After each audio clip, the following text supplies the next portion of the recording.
پر همدې موضوع د بحث لپاره په ژوندۍ بڼه راسره وصل دی د نړیوالو چارو کارپوه ښاغلی ډاکټر سمیر انگار صاحب. انگار صاحب سړی مشه وخت بخیر، خپرونه ته هم په خیر راغلی. انگار صاحب پاکستان یو ځل بیا هم هندوستان تورن کړی او هم یې افغانستان تورن کړی چې له هندوستان څخه یا د هندوستان کسان راځي افغانستان کې، د افغانستان څخه پاکستان خاورې ته خطر پیښیږي. دا په داسې حال کې ده چې په وار وار اسلامي امارت ویلي چې زموږ خاوره امن ده او هیڅ چاته خطر نشته. که پاکستان دغه ډول ادعا کوي ولې ثبوت نه وړاندې کوي؟ ولې داسې ادعاوې کوي چې د دوی پرستیج یا د دوی کوم اهمیت چې په نړیوال سټیج کې ده هغه د سوال لاندې راشي؟ بسم الله الرحمن الرحیم. ایاک نعبد و ایاک نستعین. اما بعد سلامونه او نیکی هیلې مې ومنه جناب لالای صاحب. وعلیکم السلام. کوم وخت نه چې همدا پاکستان یعنی 1940 کال کې رامنځته شوې ده تر اوسه پورې خپل گاونډیانو سره یعنی څلور گاونډي لري، همدا ایران، پاکستان، افغانستان، چین او بل هم همدا هند. همدا څلور گاونډي سره لانجه لري پاکستان او د پاکستان مبنا هم همدا پروژوي هیواد ده او اوس چې د دې پروژه پای ته رسیدو ته نږدې ده، یعنی د پاکستان پروژه ختمیږي، ډېر ژر ختمیږي. اوس یو ډول تبلیغاتي جګړه کوي. دا هم د تبلیغاتي جګړې یو برخه ده چې کله افغانستان باندې تورونه لګوي یا هم هند باندې. که وګورو اوس په پاکستان کې وضعیت ډېر کړکېچن ده. ورځ تر بلې TTP خپل جغرافیا ته وسعت ورکوي، بیلې خپل جغرافیا ته وسعت ورکوي یا نور کوم هلته ډلې او تپلې چې دي هغوی پاکستان ته ستر ګواښ جوړ کړی ده. د هغه په خاطر اوس د پاکستان اوسنی پوځي رژیم غواړي چې یو ډول د پاکستان د وګړو د اصفهانو مخشوش کړي او بل خواته واړوي. د هغه په خاطر یو کله د افغانستان په مورد تورونه لګوي او کله هم هند باندې تورونه لګوي. فکر نه کوئ انګار صاحب دغه ډول په ډېره بښنې سره دغه ډول تورونه به د پاکستان کوم پرستیج چې دی یا په ټوله کې کوم اهمیت چې دی البته په نړیوال سټیج کې د نورو ممالکو سره په رابطه کې دغه به کارته کړي؟ یعنې که وروسته له دې پاکستان څه وایي څوک به یې خبرې ته غوږ نه نیسي؟ ګورې دلته نړیوال محکمې شتون لري، نړیوال سازمانونه شتون لري او نړیوال هیوادونه هم شتون لري. که پاکستان کوم ثبوت لري، اسناد لري او شواهد لري ورشي خو د ملل متحد امنیت شورا ته وسپاري تر څو هلته څېړنه وشي او بالاخره نتیجه معلومه شي. اوس چې پاکستان داسې بې بنسټه تورونه لګوي موږ ګورو د پاکستان همدا د استراتیژي د ناکامیدو نتیجه ده، یعنی د پاکستان استراتیژي هم په نړیوال سطح ناکامیدو ته رسیدلې ده. ښه، اوس به راتلونکی څه کیږي؟ تر کومه وخته به دغه تورونه دوام پیدا کوي؟ تر کومه وخته به پاکستان دغه ډول څرګندونې کوي؟ ګورې افغانان امن پسند خلک دي او افغانان نه غواړي چې جګړه وکړي یا هم په سیمه کې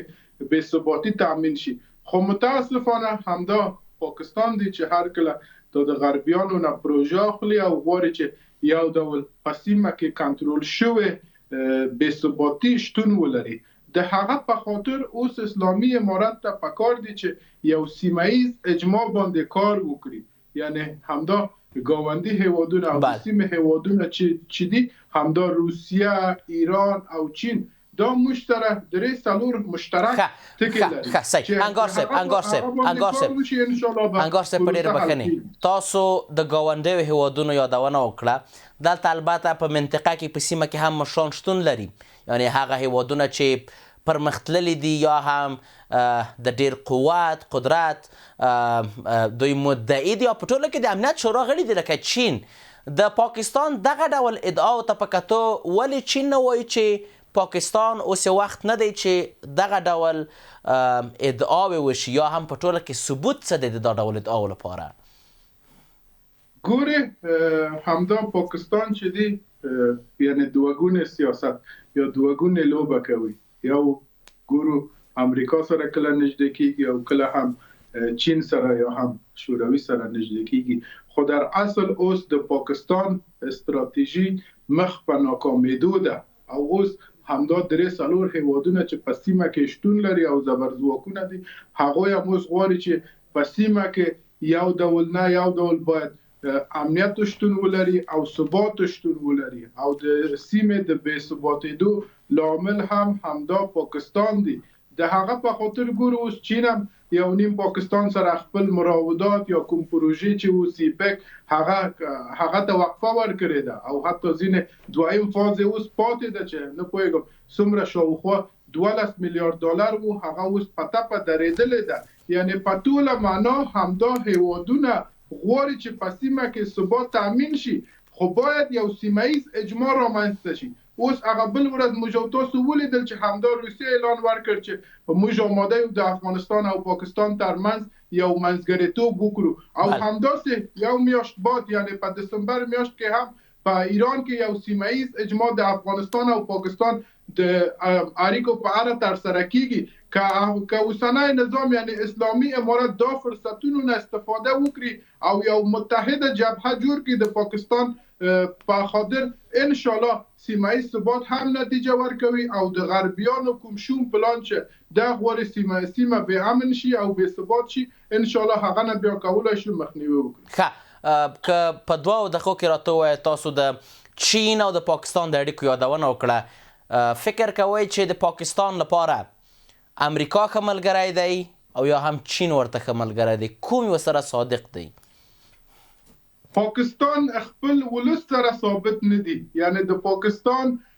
خپل همدا اوسنی پوځي رژیم چې دی خپل ولس سره صداقت نه لري او ثابت نه دی بیا سره رقم چین سره صادق دی یا هم ایران سره یا هم افغانانو سره امریکا و چین میمخوه بله ګوره جناب لالای صاحب مهرباني همدا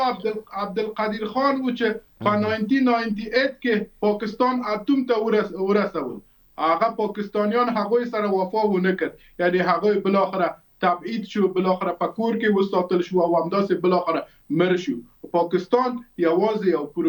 پروژوي هیواد ده او د پاکستان ته همدا د پوځیانو ګټه مهم دی او پوځیان هم د انګلیس او امریکا نه دستور اخلي بیا په سیمه کې هغه دستورات یا هغه فرمایشات تطبیق کوي یعنی پاکستان ته هیڅ شی مهم نه دي د هغوی ولس هم مهم نه دي د هغوی خاورې هم مهم نه دي ځکه چې موږ ولیدل په 1900 او یو بنگالیان و چې خپل خاوره ونیول د پاکستانونه یعنی پاکستان ته صرف ډالر مهم دي نه چین مهم دي نه افغانستان مهم دي او نه هم امریکا مهم دي بله کور آباد ډاکټر صاحب سمیر انگار په خبرونه کې ستاسو له حضور څخه نړۍ منندوی یم